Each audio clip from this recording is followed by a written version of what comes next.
SK academy में आपका स्वागत है। हम कवर कर रहे हैं प्राचीन काल से आधुनिक काल तक के सभी महत्वपूर्ण फैक्ट को। आज के इस वीडियो में हम बात करेंगे महावीर स्वामी के संबंध में सभी महत्वपूर्ण तथ्य, गौतम बुद्ध, मौर्य साम्राज्य, अशोक, जो विभिन्न बौद्ध और जैन संगीतियाँ हैं उनको, कनिष्क के विद्वान जो उनके दरबार में जितने भी विद्वान रहते थे, मौर्यकालीन बंदरगाह, कौटिल्य के अर्थशास्त्र और उसमें विभिन्न जो अधिकारियों के नाम आए हैं उन सभी फैक्ट पे हम आज बात करेंगे। तो आइए शुरू करते हैं। पहला है महावीर स्वामी। इनका जन्म 540 ईसा पूर्व में कुंडल ग्राम वैशाली में हुआ था। इनके पिता सिद्धार्थ थे जो ज्ञात्रक कुल के प्रधान थे। माता त्रिशला थी, लिच्छवी गणराज्य के प्रधान चेटक की बहन थी। राइट, ये इंपॉर्टेंट है आपके लिए।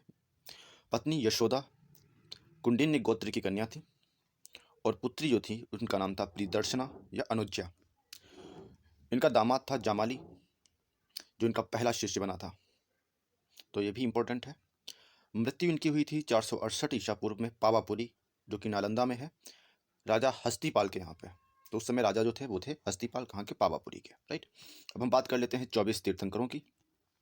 तो पहले जो तीर्थंकर थे वो थे ऋषभदेव। इनका संबंध है कैलाश पर्वत से, कभी कभी मैचिंग में दिया जाता है तो आप ये भी याद रखिएगा।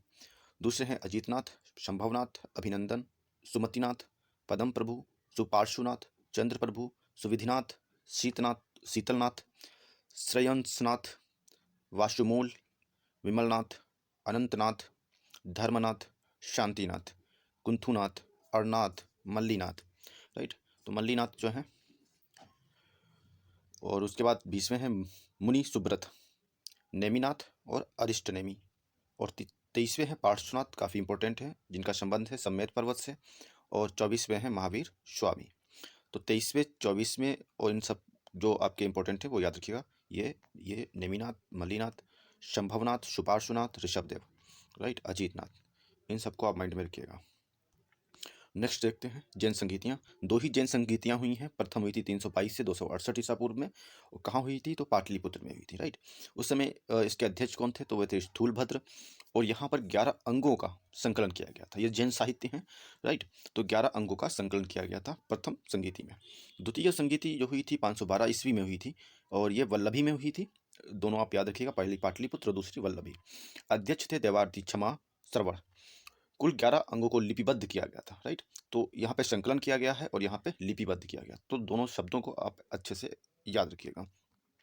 नेक्स्ट देखते हैं जो आपके लिए सबसे ज़्यादा इंपॉर्टेंट है जैन धर्म में, तो वो आपके तीर्थंकर और प्रतीक के बारे में पूछा जाता है। तो प्रथम तीर्थंकर हैं ऋषभदेव, उनका प्रतीक था षांढ़। राइट, कौन थे? षांढ़ था ऋषभदेव। द्वितीय थे अजीतनाथ। तो अजीतनाथ को याद करने का एक ट्रिक है कि अजीत, जिसे कोई जीत नहीं सकता, तो अगर जिसके पास हाथी होते थे युद्ध में, उसे जल्दी कोई जीत नहीं सकता था। तो इस तरह से आप माइंड में एक कोड बना सकते हो। ये द्वितीय थे। और 21वें जो हैं वो नेमिनाथ हैं और इनका जो था वो था शंख। क्या था? शंख। राइट, तो नेमिनाथ का है शंख। 23वें हैं पार्श्वनाथ। तो पार्श्व में ही सर्प का जैसा साउंड हो रहा है, तो आप वहाँ से याद कर सकते हो। और लास्ट में ही अंतिम में जो आए हैं वो शेर हैं, मतलब सिंह हैं। तो इस तरह से आप कहीं ना कहीं एक माइंड में स्टोरी बना सकते हैं, वहाँ से आपको याद रहेगा। कैलाश पर्वत से संबंध रखते हैं ऋषभदेव का शरीर उन्होंने त्याग दिया था अपना। समेत पर्वत पर पार्श्वनाथ ने अपना शरीर त्यागा था। वितुलांचल पर्वत पर महावीर का प्रथम उपदेश हुआ था। मोस्ट इंपॉर्टेंट है आपके लिए। माउंट आबू पर दिलवाड़ा का जैन मंदिर स्थित है। शत्रुंजय पहाड़ी पर अनेक जैन मंदिर स्थित हैं। बहुत से जहाँ जैन मंदिर हैं वो कौन सा? शत्रुंजय पहाड़ी। राइट, अब हम बात कर लेते हैं त्रिरत्न। त्रिरत्न बौद्ध धर्म में भी हैं और जैन धर्म में भी हैं, तो आप ये याद रखिएगा कि दोनों में ही त्रिरत्न है। तो यहाँ पे है सम्यक दर्शन, सम्यक ज्ञान और सम्यक आचरण। पंच महाव्रत जो है किससे संबंधित है? वो जैन धर्म से संबंधित है। इसमें जो आते हैं वो है अहिंसा, सत्य, अस्तेय, ब्रह्मचर्य और अपरिग्रह। राइट, जो लास्ट वाला व्रत है उसको महावीर स्वामी ने जोड़ा था। आगे देखते हैं, गौतम बुद्ध का जीवन परिचय देख लेते हैं। इनका जन्म 563 ईसा पूर्व लुम्बिनी में हुआ था, जो कि कपिलवस्तु में है, नेपाल के पास। राइट, बचपन का नाम सिद्धार्थ है। पिता शुद्धोदन थे जो शाक्य कुल के प्रधान थे। माता का नाम महामाया था, ये कोलीयगढ़ की कन्या थी। मौसी जो थी उनका नाम था प्रजापति गौतमी और पत्नी का नाम यशोधरा था। इनके पुत्र का नाम राहुल था। राइट, इनकी मृत्यु 483 ईसा पूर्व में कुशीनारा में हुई थी। ठीक है, बौद्ध धर्म की मान्यताएं अगर बात करें तो ये ईश्वर को नहीं मानते हैं, आत्मा को भी नहीं मानते हैं, वर्ण व्यवस्था की निंदा करता है, राइट। मूर्ति पूजक बाद में होते हैं, पहले नहीं होते हैं। मोक्ष की स्वीकृति हो, मतलब मोक्ष को ये मानते हैं, जिसे निर्वाण कहते हैं। क्या कहते हैं? निर्वाण कहते हैं। अब अगर हम प्रतीक चिन्हों की बात करें तो जन्म का प्रतीक है षांड, राइट। निर्वाण का प्रतीक है पद चिन्ह, ठीक है। गृह त्याग का है घोड़ा, जाहिर सी बात है घोड़े पे बैठ के ही इन्होंने मतलब रथ था उस पर बैठ के गृह त्याग दिया था। मृत्यु जहाँ पे भी इनका संबंध स्थल है वहाँ पे इस तरह से स्तूप बनाए गए हैं, राइट। तो स्तूप जो है वो मृत्यु से संबंधित है। ज्ञान इनको पीपल वृक्ष के नीचे आया था, तो ज्ञान का जो संकेत है वो पीपल है या बोधि वृक्ष कहते हैं। मौर्य साम्राज्य के प्रांतों की अगर बात कर लें अब, तो मौर्य साम्राज्य में उत्तरापथ था जिसकी राजधानी तक्षशिला थी, राइट। यहाँ पे विद्रोह हुआ था जहाँ पे अशोक को भेजा गया था और उनके बड़े भाई को, राइट। अवंती राष्ट्र की राजधानी उज्जैन है। कलिंग की राजधानी तोशाली है। मध्य प्रांत की राजधानी पाटलिपुत्र और दक्षिणापथ की राजधानी स्वर्णगिरी जो कि मथुरा के पास पड़ता है। अब हम अगर इनके संगीतियों की बात करें जो कि आपके एग्जाम के लिए मोस्ट इंपॉर्टेंट होता है, तो प्रथम जो हुई थी वो 483 ईसा पूर्व में हुई थी, राइट। तो अगर आप याद रखेंगे तो दोनों के बीच में 100 सालों का फर्क है, राइट। 100 सालों का फर्क है, जैसे 483 383, तो आप दो का डेट तो ऐसे याद हो जाएगा। हुई कहाँ थी? तो पहली हुई थी राजगिरी में। अध्यक्ष कौन थे? महाकश्यप थे। शासनकाल किसका था? अजातशत्रु था। द्वितीय जो हुई थी वो थी 383 ईसा पूर्व में। कहाँ हुई थी? वैशाली में हुई थी। किसके समय? सर्वकामिनी अध्यक्ष थे इसके, राइट। और जो शासक था वो कालाशोक था उस समय। तृतीय जो हुई थी 250 ईसा पूर्व में पाटलिपुत्र में हुई थी और अध्यक्ष थे मोगलीपुत्र तीस। किसके समय हुई थी? अशोक के समय हुई थी। चतुर्थ जो हुई थी वो 72 ईस्वी में हुई थी और ये कश्मीर में कुंडल वन में हुई थी और अध्यक्ष इसके वसुमित्र थे, राइट। और यहाँ पे अगर उपाध्यक्ष की बात करेगा तो मोगलीपुत्र तीस आ जाते हैं, लेकिन अध्यक्ष की बात करें तो वसुमित्र हैं। शासनकाल किसका था? कनिष्क का था। किसका था शासनकाल? कनिष्क का। अब इनको याद कैसे रखना है? अक याद रखेंगे तो आपको इनके शासक याद हो जाएंगे। प्रथम में अजातशत्रु, का से दूसरे में कालाशोक, आज से अशोक तीसरे में और का से कनिष्क चौथे में, राइट। अब अगर आपको स्थान याद रखने हैं तो प्रथम स्थान तो रब पाक, क्या रब पाक है, तो रब से रा से राजगिरी, बा से वैशाली, पा से पाटलिपुत्र और का से कुंडलवन। तो आप इस तरह से याद रख सकते हो। अध्यक्षों की अगर बात करोगे तो आप एम के एम वी याद रख सकते हो। एम के एम वी, तो एम से महाकश्यप, के से कामिनी, एम से मोगलीपुत्र और वी से वसुमित्र। ये आपसे पूछे जाते हैं, इसलिए किसी भी तरह से आपको इनको याद रखना है। अब हम इसको मैप पर मौर्य साम्राज्य को कुछ महत्वपूर्ण तथ्य और अभिलेखों को देख लेते हैं। तो अगर हम बात करेंगे तो जो ट्राइंगल में दिया हुआ है वो महत्वपूर्ण नगर है और जो पॉइंट में है वो अभिलेख है, राइट। तो तक्षशिला एक प्रमुख शहर है, यहाँ पर आप देख सकते हो। और मानसेहरा से आपको अभिलेख मिला है, लगमान से भी आपको अभिलेख मिला है, शाहबाजगढ़ी से भी अभिलेख मिला है, कंधार से भी अभिलेख मिला है, कालसी से अभिलेख मिला है, टोपरा से अभिलेख मिला है, बहापुर दिल्ली है वहाँ से भी मिला है, मेरठ से भी अभिलेख मिला हुआ है, लुम्बिनी से मिला हुआ है, गुज्जर से मिला हुआ है, राइट। पनकुरिया से मिला है, गिरनार से मिला है, सन्नती से मिला है, मास्की, येरागुड़ी, ब्रह्मगिरी, कलिंग, जोगढ़, सांची, गुज्जर, रामपुरवा, सारनाथ, कौशाम्बी, लोरिया, अरेराज, राइट। और पाटलिपुत्र एक प्रमुख शहर है। तो यह अभी आपने मैप पे देख लिया है। अब आगे चलते हैं। अब हम बात करें कौटिल्य। तो कौटिल्य के अर्थशास्त्र की अगर बात करें तो मौर्य के इतिहास का सबसे महत्वपूर्ण स्रोत अर्थशास्त्र है कौटिल्य। इन्हें विष्णु शर्मा कहते हैं, चाणक्य के नाम से भी जानते हैं। ने इस ग्रंथ की रचना संस्कृत में की। किस भाषा में है?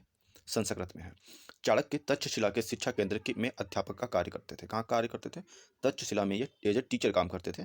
पुराणों में इन्हें द्विजर्षम द्विजर्षम श्रेष्ठ ब्राह्मण कहा गया है। क्या कहा गया है? श्रेष्ठ ब्राह्मण। किसमें? पुराणों में। चाणक्य को भारत का मैकियावेली भी कहते हैं। अर्थशास्त्र, राजनीति और लोक प्रशासन पर लिखी गई प्रमाणिक पुस्तक है। तो आपसे पूछा जाता है, आपको एग्जाम्पल ऑप्शन में अर्थव्यवस्था भी दिया होगा, तो अर्थशास्त्र से अर्थव्यवस्था पे मत लगाइएगा। ये राजनीति से संबंधित है और लोक प्रशासन से संबंधित है, राइट। अब अर्थशास्त्र में 15 अधिकरण हैं, राइट। लगभग 15 भाग, 180 प्रकरण हैं और 6000 श्लोक हैं। कितने? 6000। ये गद्य एवं पद्य दोनों शैली में लिखा है, जिसे आमतौर पर महाभारत शैली कहते हैं। तो जब भी कोई भी शैली जब गद्य और पद्य दोनों में लिखी जाती है तो उसको क्या कहते हैं? महाभारत शैली कहते हैं। अब एक इंपॉर्टेंट चीज़ है, राजस्व के स्रोत क्या हैं प्रमुख? तो दुर्ग। दुर्ग कहते हैं नगरों से प्राप्त आय। क्या? नगरों से प्राप्त आए। ये आपके मैचिंग में आ सकता है या निम्नलिखित में से कौन सा युग्म गलत है, यहाँ से इस तरह से बना सकता है। राष्ट्र जनपदों ग्राम से प्राप्त आए। खनि खानों से प्राप्त, नाम में ही है। सेतु तो फल फूल एवं सब्जियों से प्राप्त आए। तो सेतु आपने सत्तू खाया होगा, राइट। तो जाहिर सी बात है वो कहीं ना कहीं अनाज से ही बनता है, तो उस तरह से आप इसको एक याद रख सकते हो। वन नाम में ही आ जाता है, जंगलों से प्राप्त आए। ब्रज तो ब्रज जो है पशुओं से प्राप्त आय है। वणिक पथ स्थल मार्ग एवं जल मार्ग से प्राप्त, तो वणिक से ही आप कर सकते हो, नाम में ही है। सीता तो राजकीय भूमि, सीता का मतलब होता है अगर आप सिंधु घाट में देखेंगे, उसमें वैदिक काल में देखेंगे तो सीता का मतलब होता है जो खेतों में इस तरह से लाइनें बन जाती हैं, उनको सीता कहते हैं। तो राजकीय भूमि से होने वाली आय जो है वो सीता होती है। भाग की बात करें तो स्वतंत्र रूप से खेती करने वाले किसानों से प्राप्त जो आय होती थी उसे भाग कहते थे, राइट, मौर्य शासन के समय। तो ये हो गया राजस्व के स्रोत। अब बात कर लेते हैं अशोक के शिलालेखों की। तो शहबाजगढ़ी अभी हमने देखा था, कहाँ था, पेशावर में, पाकिस्तान में, राइट। तो वहाँ पाकिस्तान में मिला है। ये सबसे पश्चिमी है, आपसे क्वेश्चन फ्रेम होगा यहाँ पे कि सबसे पश्चिमी अशोक का जो शिलालेख है वो कौन सा है, तो शहबाजगढ़ी है। दूसरा है मानसहरा, जो हजारा पाकिस्तान में मिला है। तो आपके दो जो हैं वो पाकिस्तान में हो गए, पेशावर में, एक हजारा में, राइट। कालसी देहरादून में है, उत्तराखंड में। गिरनार जूनागढ़ गुजरात में मिला है। एरागुड़ी कर्नूल आंध्र प्रदेश में मिला है, राइट। और धौली पुरी उड़ीसा में मिला है। जौगढ़ उड़ीसा में मिला है। सोपारा थाणे महाराष्ट्र में मिला है। तो ये आपके दीर्घ शिलालेख हैं, कुल 8, राइट। अब हम लघु शिलालेख की बात कर लेते हैं। तो इसमें पहला है मास्की, जो रायचूर कर्नाटक से मिला है। गुर्जरा दतिया मध्य प्रदेश से मिला है। ब्रह्मगिरी मैसूर कर्नाटक से मिला है। आपके लिए इंपॉर्टेंट है। भाबरू जयपुर राजस्थान से मिला है। अहरोरा मिर्जापुर उत्तर प्रदेश से मिला है। तो ये भी आपके लिए यूपी स्पेशल के लिए इंपॉर्टेंट हो जाता है। जटिंग रामेश्वर कर्नाटक में मिला है। सासाराम बिहार से मिला है। रूपनाथ जबलपुर से मिला है। पालकी गुंडी कर्नाटक, नाम ही वैसा है, तो कर्नाटक में मिला है। राजुल मंडगिरी कर्नूल आंध्र प्रदेश में मिला है। गोबीमठ मैसूर कर्नाटक में मिला है। सिद्धपुर कर्नाटक में मिला है। एरागुड़ी कर्नूल आंध्र प्रदेश में मिला है। सारो मारो मध्य प्रदेश में मिला है। नेत्तूर मैसूर में मिला है। उदयगोलन वेल्लारी कर्नाटक में मिला है। पनगुडिया मध्य प्रदेश में मिला है। सन्नाती कर्नाटक में मिला है, राइट। अशोक के स्तंभ लेखों की बात कर लें तो ये भी दो प्रकार के होते हैं, एक दीर्घ होता है, एक लघु होता है, राइट। तो इलाहाबाद से मिला है उत्तर प्रदेश से। टोपरा दिल्ली हरियाणा से मिला है। मेरठ दिल्ली उत्तर प्रदेश से मिला है। लौरिया नंदनगढ़ बिहार से मिला है। लौरिया अरेराज बिहार से मिला है। रामपुरबा बिहार से मिला है। लघु की बात करेंगे तो इलाहाबाद कौशाम्बी उत्तर प्रदेश से मिला है। सांची का स्तूप मध्य प्रदेश से मिला है। सारनाथ का स्तूप जो स्तंभ लेख है वो उत्तर प्रदेश से मिला है। रुमिनदेई जो स्तंभ लेख है वो नेपाल की तराई क्षेत्र से मिला है। निगाली सागर जो है नेपाल की तराई क्षेत्र से मिला है। तो ये स्तंभ लेख और शिलालेख हमने देख लिया। आगे चलते हैं अशोक के अभिलेख एवं वर्णित विषय। अब यहाँ पे इंपॉर्टेंट होता है कि पहले में अशोक के किस अभिलेख में क्या बात कही गई है, तो इंपॉर्टेंट चीज़ें यहाँ पे देख लेते हैं। पहला जो इनका अभिलेख था उसमें इन्होंने कहा था कि पशु बलि की निंदा, तो इन्होंने पशु बलि की निंदा कर दी थी पहले ही उसमें। दूसरे में इन्होंने मनुष्यों एवं पशुओं दोनों की चिकित्सा व्यवस्था का उल्लेख किया था। और सबसे ज़्यादा इंपॉर्टेंट जो बात है कि इन्होंने दूसरे में चोल, पांड्य, सत्यपुत्र और केरल पुत्र की चर्चा की। तो 4 क्षेत्रों की चर्चा की है और चारों के नाम भी इंपॉर्टेंट हैं और ये भी इंपॉर्टेंट है कि किस अभिलेख में कहा है, किस अभिलेख में कहा गया, राइट। तो तीसरे की अगर बात करें तो तीसरे में है राजकीय अधिकारियों की बात की है, जिसमें युक्त हैं, रज्जुक हैं, प्रादेशिक हैं। और इसमें इनको हर 5वें वर्ष किस वर्ष 5वें वर्ष दौरा करने का आदेश दिया है। जो भी इनके क्षेत्र थे वहाँ पे ये दौरा करेंगे। तो ये बात कही है तीसरे में। चौथे में जो है इन्होंने भेड़ी घोष की जगह धम्म घोष की घोषणा कर दी थी, राइट। तो ये भी याद रखिएगा। पांचवा जो है धम्म महामात्रों की नियुक्ति के विषय में जानकारी दी गई है। तो आपके सारे इंपॉर्टेंट हैं यहाँ पे। छठा जो है धम्म महामात्र किसी भी समय राजा के पास सूचना ला सकता है, प्रतिवेदक की चर्चा कर सकता है, राइट। सातवें में है सभी संप्रदायों के लिए सहिष्णुता की बात की, मोस्ट इंपॉर्टेंट हो जाता है अशोक के लिए, राइट। आठवें में है सम्राट की धर्म यात्राओं का उल्लेख मिला है और बोधि वृक्ष के भ्रमण का उल्लेख मिलता है, ये भी इंपॉर्टेंट है। तो किस अभिलेख में इन्होंने का जो वर्णन है बोधि वृक्ष के भ्रमण का उल्लेख जो मिलता है वो किस अभिलेख में मिलता है, तो 8वें में मिलता है। इस तरह से क्वेश्चन फॉर्म होता है आपका। 9वें में जो है विभिन्न प्रकार के समारोहों की निंदा की गई है, राइट। 10वें में है ख्याति एवं गौरव की निंदा तथा धम्म नीति की श्रेष्ठता पर बल दिया गया है। 11वें में धम्म नीति की व्याख्या की है इन्होंने। 12वें में सर्वधर्म संभाव एवं स्त्री महामात्र की चर्चा की है। तो यहाँ पे स्त्रियों की बात आ जा रही है, तो आप इसको भी याद रखिएगा। 13वें में कलिंग युद्ध, मोस्ट इंपॉर्टेंट है आपका ये, राइट। कलिंग युद्ध का वर्णन मिला है। पड़ोसी राज्यों का वर्णन दूसरे में भी मिला था और 13वें में भी मिला है। तो का वर्णन है अपराध करने वाली आठविक जातियों का उल्लेख मिला है, राइट। तो आठविक जाति जो है उसका उल्लेख किस में मिला है, 13वें में। और 14वें में मिला है ये लेख कहीं संक्षेप में, कहीं मध्यम रूप में और कहीं विस्तृत रूप में है। तो ज़्यादा ये इंपॉर्टेंट आपके लिए नहीं है। आगे चलते हैं, मौर्यकालीन प्रमुख अधिकारियों की बात कर लेते हैं। ये भी आपके लिए इंपॉर्टेंट है बहुत ज़्यादा। पुरोहित, तो पुरोहित जो होते थे वो प्रधानमंत्री प्रमुख धर्माधिकारी होता था। प्रशासता, राजकीय कागजात सुरक्षित रखना, तो जो भी कागजात होते थे उनको जो सुरक्षित रखने का काम करता था उसको प्रशासता कहते थे। सेनापति, नाम से ही है, युद्ध विभाग का मंत्री होता था। युवराज, राजा का उत्तराधिकारी होता था। समाहति, राइट, या समाहर्ता, राजस्व विभाग का प्रधान होता था, वित्त मंत्री, राइट। सन्निधाता, राजकीय कोषाध्यक्ष। प्रतिष्ठा, ये न्यायालय का न्यायाधीश, रक्षा का अध्यक्ष था।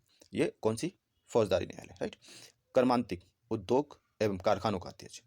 तो कर्मांतिक नाम में ही कर्म, कर्म मतलब यहाँ पे काम होता है, काम किए जाते हैं। दंडपाल, तो पुलिस अधिकारी, नाम में ही आप समझ सकते हो। व्यवहारिक, नगर का प्रमुख न्यायाधीश। तो आपके दो न्यायाधीश हो जाते हैं, एक व्यवहारिक है जो नगर का प्रमुख न्यायाधीश है, और एक यहाँ पे आपका है प्रतिष्ठा जो फौजदारी न्यायालय का प्रमुख है, राइट। नेक्स्ट जो है वो है अंतपाल। तो अंतपाल जो है वो सीमावर्ती दुर्ग का रक्षक है, राइट। और भी हैं, नागरक, नगर का प्रमुख अधिकारी या नगर कोतवाल। दुर्गपाल, राजकीय दुर्ग रक्षकों का अध्यक्ष है। अंतपाल, ये जो है सीमावर्ती दुर्ग का रक्षक, तो अंत में ही, तो जैसे मान लीजिए पूरा साम्राज्य है ये वाला, और इसके अंत में जो पूरा इस दुर्ग की रक्षा कर रहा है उसी को अंतपाल कह देते हैं। तो इस तरह से आप याद रख सकते हो। आटविक, तो आटविक जो है वो वन से संबंधित होता है। नाम अगर आपको आता है, टर्मिनोलॉजी अगर हिंदी की कुछ आपको आती है तो आप आराम से इसको याद कर सकते हो। तो वन विभाग का प्रधान है। दौवारिक, राजमहलों की देखरेख करने वाला प्रधान होता है। और मंत्री परिषद अध्यक्ष, तो जो ये है परिषद का अध्यक्ष है, राइट। तो ये आपके 16 अधिकारी हो गए। नेक्स्ट जो है मौर्यकालीन प्रमुख विभाग की बात कर लें तो यहाँ पे है पन्याध्यक्ष जो कि वाणिज्य का अध्यक्ष है। पौतवा अध्यक्ष जो मापतोल का अध्यक्ष है। तो पौत से पौत मत समझ लीजिएगा, राइट। तो पौतवा अध्यक्ष जो है वो माप तौल का अध्यक्ष है।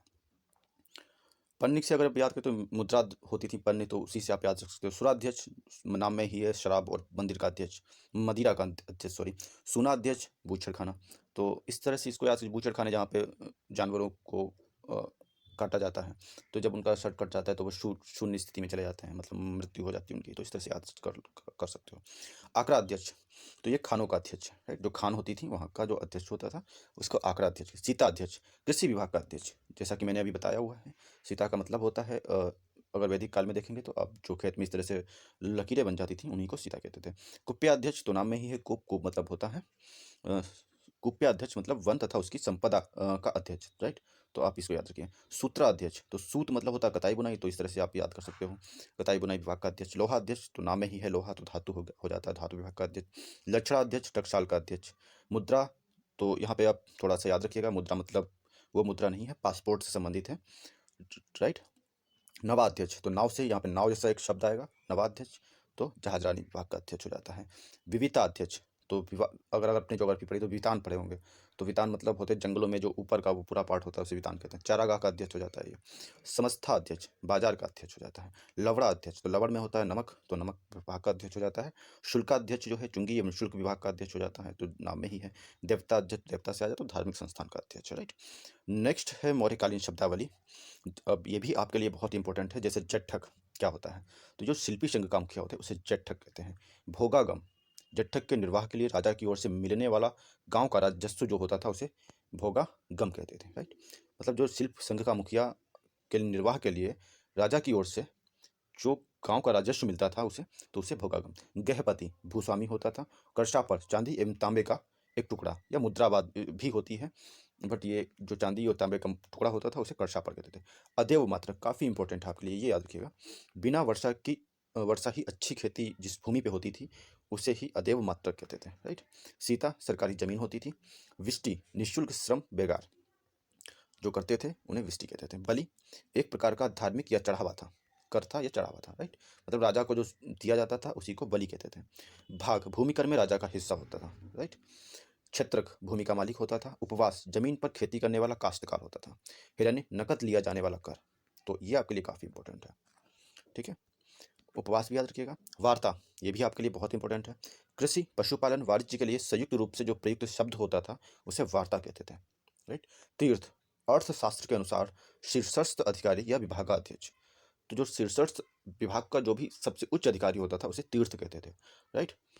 सन्निधाता, राजकीय कोष का प्रमुख अधिकारी या कोषाध्यक्ष। समाहर्ता, राजस्व विभाग का प्रमुख अधिकारी होता था। प्रदेष्टा, फौजदारी न्यायालय का न्यायाधीश होता था, राइट। ये अभी देख भी चुके हैं। कर्मांतिक तो काम, ये भी देख चुके हैं। उद्योग की देखरेख करने वाला प्रमुख। आटविक भी देख चुके हैं, वन विभाग का प्रमुख। गूढ़ पुरुष आपके लिए काफ़ी इंपॉर्टेंट है, ये गुप्तचर होता था मौर्य काल का। धर्मस्थी, दीवानी अदालतों को कहते थे धर्मस्थी, यहाँ पे दीवानी होते थे जो मामले आते थे, ये आपके लिए काफ़ी इंपॉर्टेंट है। एग्रोनोमोई, तो एग्रोनोमोई जो होता था वो मार्ग निर्माण का प्रमुख अधिकारी होता था। रूपाजीवी, ये भी आपके लिए काफ़ी इंपॉर्टेंट है, स्वतंत्र रूप से वैश्यावृत्ति का जीवन अपनाने वाली स्त्री। राइट। राष्ट्र, राष्ट्र का मतलब होता था वरिक कर, नाव का पत्तन कर, चारागाह सड़कों एवं अन्य साधनों से जो प्राप्त राजस्व होता था उसे राष्ट्र कहते थे। प्रवरण, एक प्रकार के सामूहिक समारोह जो होते थे, एक तो उनको हम प्रवरण कहते थे। आहत मुद्राएं, मौर्यकालीन चांदी की आहत मुद्राएं जिन पर मयूर, पर्वत, अर्धचंद्र की मुहर होती थी। तो ये हो गए। अशोक के शिलालेख एवं खोजकर्ता देख लेते हैं, ये भी काफ़ी इंपॉर्टेंट है। आप तो जो पेशावर में था उसको खोजा था महाराजा रणजीत सिंह की सेना का एक फ्रांसीसी अधिकारी ने। हजारा का जो जूनागढ़ में है उसको कैप्टन ले टॉड ने खोजा था। पुरी में किट्टो ने खोजा था। राइट। देहरादून में फॉरेस्ट ने खोजा था। तो देहरादून में काफ़ी जंगल है तो फॉरेस्ट हो जाता है, वहाँ पे याद कर सकते हो। गंजाम, राइट, तो जब भी गंजा होता है तो वाटर उस पर डालते हो तो मज़ा आता है तो इस तरह से कुछ भी आप बना सकते हो। गंजाम आंध्र प्रदेश में है, सर वॉल्टर इलियट। राइट। थाने महाराष्ट्र में है, लाल इंडंजी। कर्नूल आंध्र प्रदेश में अड़ू घोष ने इसकी खोज की थी। तो आप एक नज़र रखिएगा, बार बार देखेंगे तो याद हो जाएगा। चंद्रगुप्त की बात करें तो इनका शासनकाल जो था वो 323 से 298 ईसा पूर्व था। आपके लिए ये लगाने के लिए दे सकता है तो आप ये याद रखिएगा। उसके बाद बिंदुसार आते हैं 298 से 272 ईसा पूर्व तक। फिर अशोक आता है 273 से 232 ईसा पूर्व तक। अशोक के उत्तराधिकारी 184 ईसा पूर्व तक रहते हैं, जिसमें पहला जो अशोक का उत्तराधिकारी है वो दशरथ है। दशरथ के बाद संप्रति आता है, फिर शालिशुक आता है, फिर देववर्मन आता है, शतधनुष आता है, उसके बाद अंतिम जो है वो बृहद्रथ है। तो ये अंतिम मौर्य काल का अगर अंतिम पूछता है तो बृहद्रथ है, अशोक का उत्तराधिकारी पूछता है तो दशरथ है। तो ये याद रखिएगा, इनके क्रम भी याद रखिए, कभी भी आपसे ये दिया जा सकता है तो क्रम भी याद रखिएगा इन सबके। राइट। मौर्यकालीन बंदरगाह की अगर बात करें तो आपके लिए पूछा जाता है कि कौन सा बंदरगाह पूर्व में है या पश्चिमी तट पर है। तो सोपारा जो है वो पश्चिमी तट पर स्थित बंदरगाह है। भरूच जो है वो गुजरात में स्थित है। देवल जो है वो सिंध में स्थित है। राइट। पोलूरा उड़ीसा तट पर स्थित एक बंदरगाह है जो मौर्यकालीन है। टेमाटाइल्स निचली गंगा घाटी में स्थित था ये। चौल नौरा टिंडिस मुजरिस ये केरल तट पर स्थित है। राइट। चौल को जो समिल्ला कहते थे, नौरा जो है वो मंगलोर में स्थित है। राइट। तो ये केरल के सभी आप याद रखिएगा, आप ट्रिक भी बना सकते हो कोई भी, उसके थ्रू आप इनको याद रख सकते हो। तमिल तट की बात करें तो कोलवी, उसको कोरकई कहते हैं। पुहार कावेरीपत्तनम के नाम से जाना जाता है। नागपत्तनम और कमारा। राइट।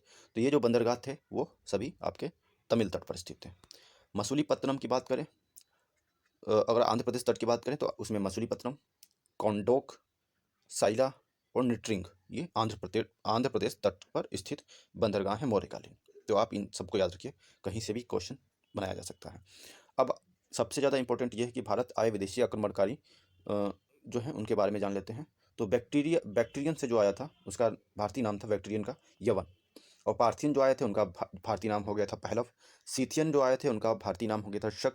और जो यूची आए थे उनका भारतीय नाम पड़ गया था कुषाण। तो आपके लिए मैचिंग के लिए यहाँ से बन जाता है। कनिष्क के दरबार में जो संरक्षण प्राप्त है उसके लिए ट्रिक है एबीपी नाच। अगर आप कनिष्क के दरबार में एबीपी नाच ये एक माइंड में बिठा लेंगे तो आपको इनके सारे विद्वान याद हो जाएंगे। तो ए से हो जाता है अश्वघोष, बी से हो जाएगा आपका वसुमित्र, पी से होगा पार्श्वनाथ। राइट।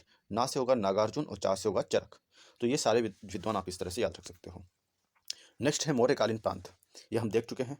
उत्तरापथ, तक्षशिला, अवंती राष्ट्र उज्जैनी, कलिंग, तोसली, दक्षिणापथ सुवर्णगिरी और प्राची जो कि पूर्व प्रदेश से पाटलिपुत्र। मौर्य काल के राजकीय आय की अगर बात करें तो ये भी देख चुके हैं, फिर से देख लेते हैं। भाग कृषकों द्वारा उत्पादित सामग्री से प्राप्त कर।